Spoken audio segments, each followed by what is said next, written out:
শত বাধার মধ্যেও তুমি যদি উত্তীর্ণ হতে পারো ভাববে তুমি সফল। তুমি তখনই সফল যখন হাজার বাধা তোমায় এসে আটকাবে কিন্তু তুমি তোমার কাজ ঠিক করে যাবে। কিন্তু সেটা সৎ পথে হওয়া চাই। ভালো রকম হওয়া চাই।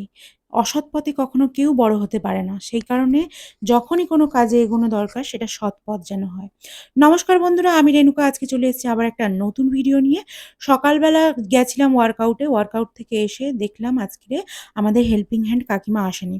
তো তারপরে আমি একটু টেনশনে পড়ে গেছিলাম। কারণ আজকেরে ছিল মঙ্গলবার, আজকেরে সংক্রান্তি।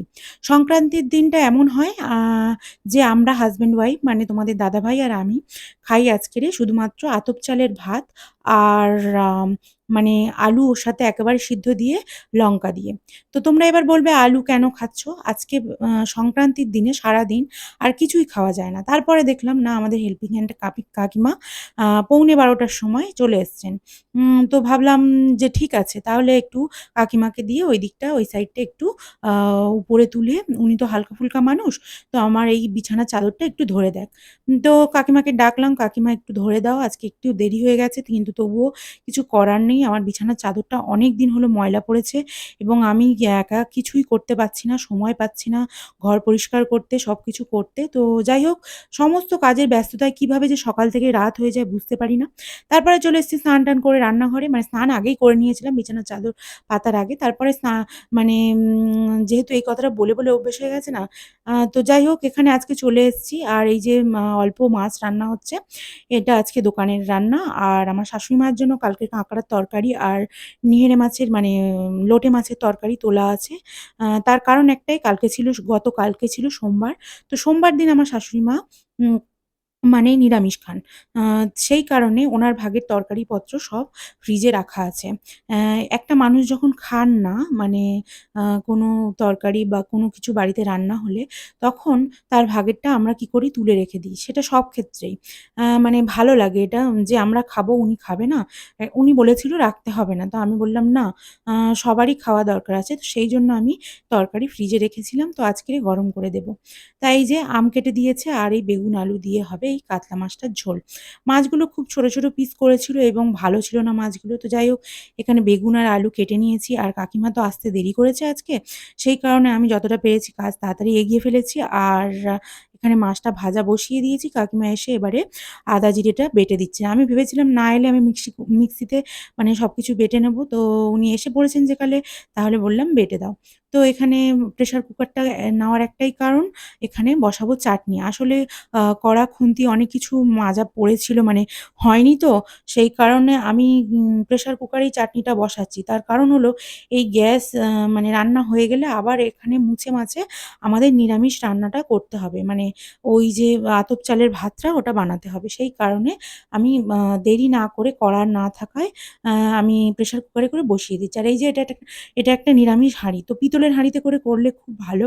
আমাদের যেহেতু পিতলের হাঁড়ি নেই, মানে একটা নেওয়া হবে। ছোট-মোটো একটা আছে কিন্তু তাতে পুরোটা ধরে ওঠে না তাই জন্য। এখানে নিয়েছি ২০০ গ্রাম চাল আর ১০০ গ্রাম ডাল। রাত্রিবেলা দেখিয়েছিলাম যে আমি ভিজিয়ে রেখেছি। এটা ছিল খেসারির ডাল। আমার একটা ভুল হয়েছে, রাত্রিবেলা যখন আমি ডালটা ভিজাই তখন না এটা যদি আমি মানে ফ্রিজে রাখতাম তো খুব ভালো হতো। কিন্তু আমি ফ্রিজে রাখিনি। রান্নাঘরেই ভিজিয়ে রেখে দিয়ে গেছি। কারণ আমি ভেবেছি বৃষ্টি হয়েছে, ঠান্ডা ওয়েদার কিছু হবে না। কিন্তু সকালবেলা দেখছি একটু সামান্য গন্ধ হয়ে গেছে। কিন্তু কোনো ব্যাপার না। আমি ৪-৫ বার করে ধুয়ে নিয়েছি। নেওয়ার পরে আবারও আমি এর মধ্যে দিয়ে দিচ্ছি। আর এই যে প্রেশার কুকারে চাটনিটা হয়ে গেছে। আ তো এটা হলো তাড়াতাড়ির কাজ যাই বলেন না কেন।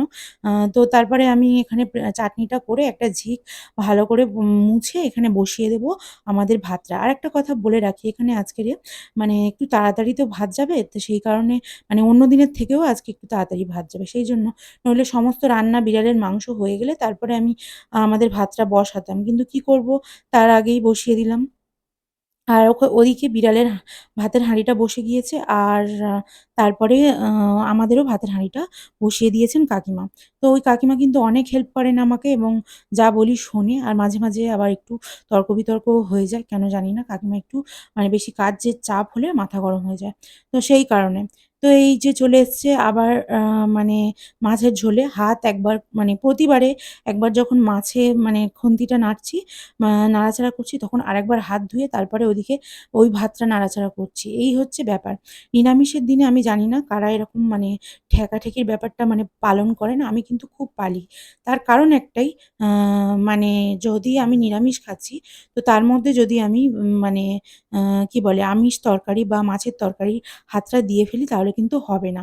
তো সেই কারণে ওদিকে আছে ওদিকে মাছের ঝোলের খুন্তি আর এইটা নিরামিষ হাতা, নিরামিষ হাঁড়ি। এই যে এখানে দিয়ে দিয়েছি এর মধ্যে কেটে রাখা ছোট, ছোট করে আলু। ঠাকুরের বঁটি দিয়ে আলুটা কাটা হয়েছে কারণ আজকে তো একদমই আঁশ খাওয়া বারণ মানে উম আ নিরামিষ পুরোটাই আর মাছের ঝোলটা হয়ে গেছে। কাকিমাকে বললাম, "একটুখানি দেখো নুনটা ঠিক আছে কি?" কারণ আন্দাজে তো তরকারি করেছি। তো সেই কারণে কাকিমা বলল, "সব ঠিকঠাক, তুমি রান্নাতে একদম মানে পারদর্শী, তোমার দেখার কোনো দরকার নেই।" আমি বললাম, "না, এটা হতেই পারে যে মানুষ নুন না দেখলে নুন কম, ঝাল কম এরকম তো হতেই পারে। তো তুমি একটু দেখে দাও।" তো বলল, "সব ঠিক আছে।" তো বলার পরে আমি লাবিয়ে নিলাম মাছের ঝোলটা আর ওদিকে হয়ে গেছিল চাটনিটা। আর কিছু রান্না করিনি যেহেতু কালকের কাঁকড়ার তরকারি আর নিহারি মাছের তরকারিটা শাশুড়ি মায়ের জন্য তোলা আছে। আর এই যে এক্ষুনি কি কাণ্ড ঘটছিল, মাছের ঝোলটা ও আস্তে করে উল্টে যাচ্ছিল। তো যাই হোক সবকিছু সামলিয়ে হয়ে গিয়েছে। আর গরম ভাত একদম পুরো আলু ভাতেটাও মানে আমি মাখাতে পারছিলাম। আর বরমশাই কাল রাত্রেই আমাকে এসে বলেছে, খুব করে ঝাল দেবে। মানে ওর তো মুখে কিছুই লাগে না। মানে খেতে ভালো লাগে না। সেই কারণে ও একটু ঝাল বেশি চায়। তো আমি এখানে বেশ ঝাল, ঝাল করে আজকেরে আলুটা মাখিয়েছি আর এই যে খেতে বসে গিয়েছি। আমি নিয়েছি খুব সামান্য একটু আলু আর নিয়েছি ১ কাপের একটু বেশি ভাত। কারণ সারাদিন তো আর কিছু খাওয়া যাবে না। এই সারাদিনে একবারই খেতে পারবো। কিন্তু আমার দুর্ভাগ্য, আমি কম খেতে, খেতে আমার এমনই অভ্যেস হয়ে গেছে যে আমি কিছুটা খেতে পারলাম আর কিছুটা সেই ১ কাপের মতনই আমি খেতে পারলাম আর বাকি ওই যে হাফ আমি খেতে পারিনি। জোর ৩ থেকে ৪ গাল আমি খেয়েছি। আর এই যে ভাতটা আমি খেতেই পারলাম না। তার কারণ একটাই, কম খেতে, খেতে এমন অভ্যাস হয়ে যায় আর এই যে ভুল করে হাঁড়িটা আমি এর উপরে তুলে ফেলেছিলাম। তো আমি ভুল হয়ে গেছে বলে আলাদা করে থালাটা আবার রেখে দিলাম আর হাঁড়িটা আলাদা করে সরিয়ে রাখলাম। তার কারণ একটাই যে নিরামিষ হাঁড়িটা আমি ভুল করে খাওয়া থালার উপরে বসিয়ে ফেলেছিলাম। আর এই যে আমার বরমশাই কিন্তু জানে আমি শাক-টাক খেতে ভালোবাসি। সেইজন্য আজকে অনেকটাই শাক কিনে পাঠিয়েছে আর হাঁড়িটাতে জল দিয়ে এক ধারে রেখে দিলাম। কারণ এটা আলাদা করে পরিষ্কার করতে হবে। আজকের ভিডিওটা এই পর্যন্ত। টাটা, ভালো থাকবেন সবাই। আর